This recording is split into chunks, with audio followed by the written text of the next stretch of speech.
Holly getting to the theater. This is my warm-up. Going into the theater to see The Boy and the Heron by Miyazaki. Finally. I've never seen any of this gentleman's films. Yes, I know that it's like, seminal, coming to all that stuff. Spirited Away, Princess Roanoke. Forgive me. I'm very curious as to this gentleman's taste and my taste. Is it going to happen?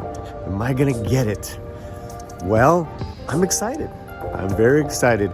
And knowing it's already so critically acclaimed, people are loving it. And then there's some people who don't get it, but that's all right. That's okay. That's why we go to the movies.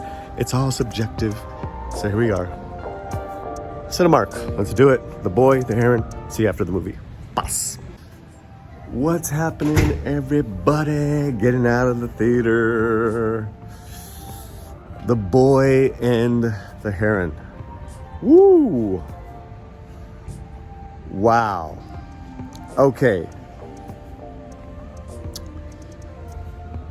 I want to attack this on two levels.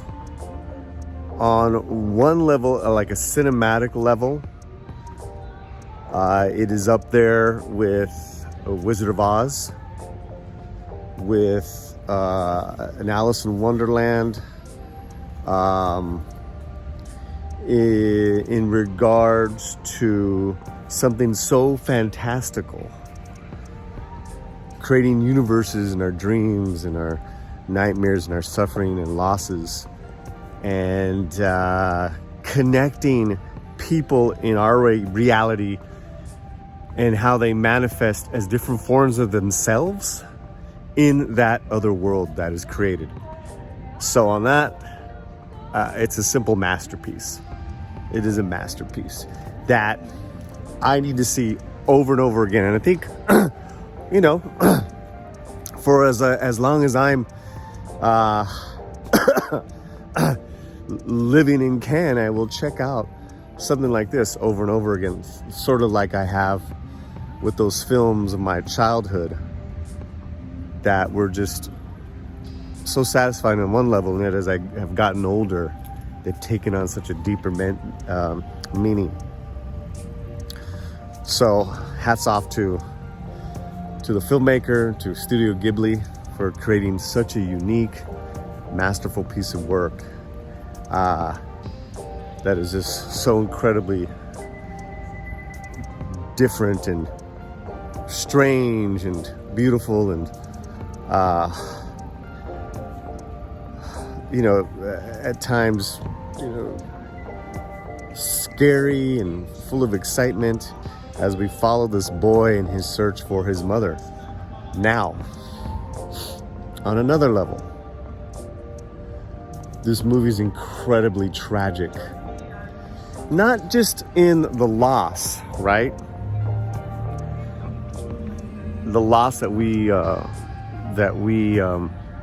might incur in our lifetimes, where there, as a very young person, we might lose a family member, a parent.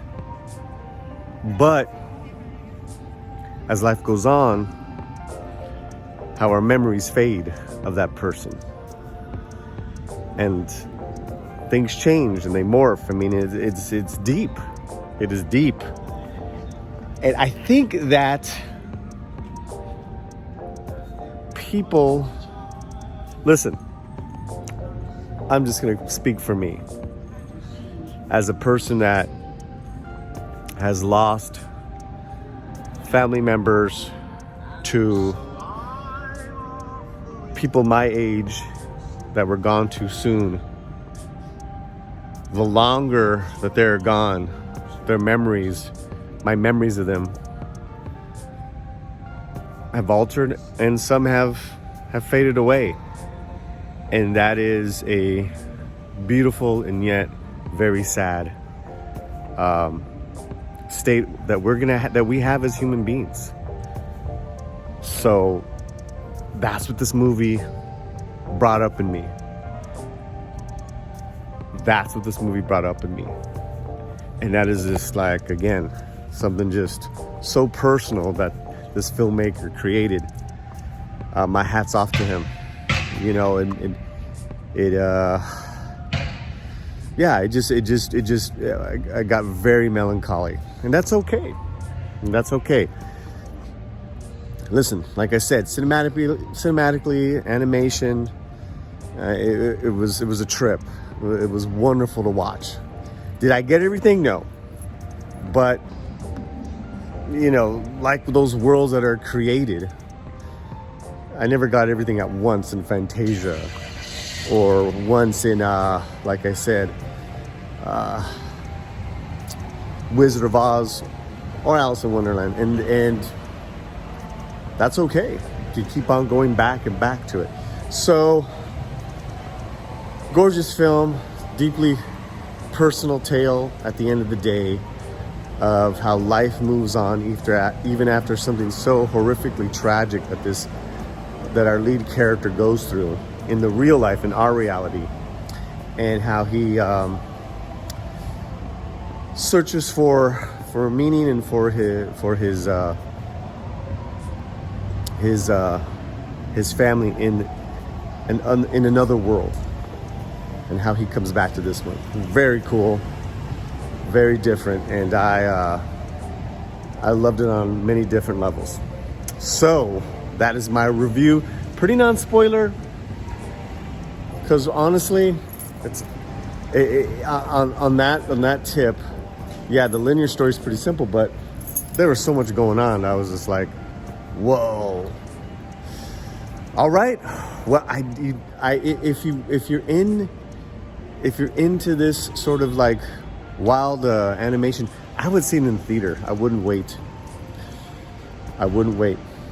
Okay, let me know what your thoughts. Let me know if you've seen it, and let me know if just let me know your thoughts, man. And we're always hitting the theaters, checking out films from all over the world, and this one is a beautiful thing. We'll see you soon. Wherever you're at, keep your slam fuerte. Paz.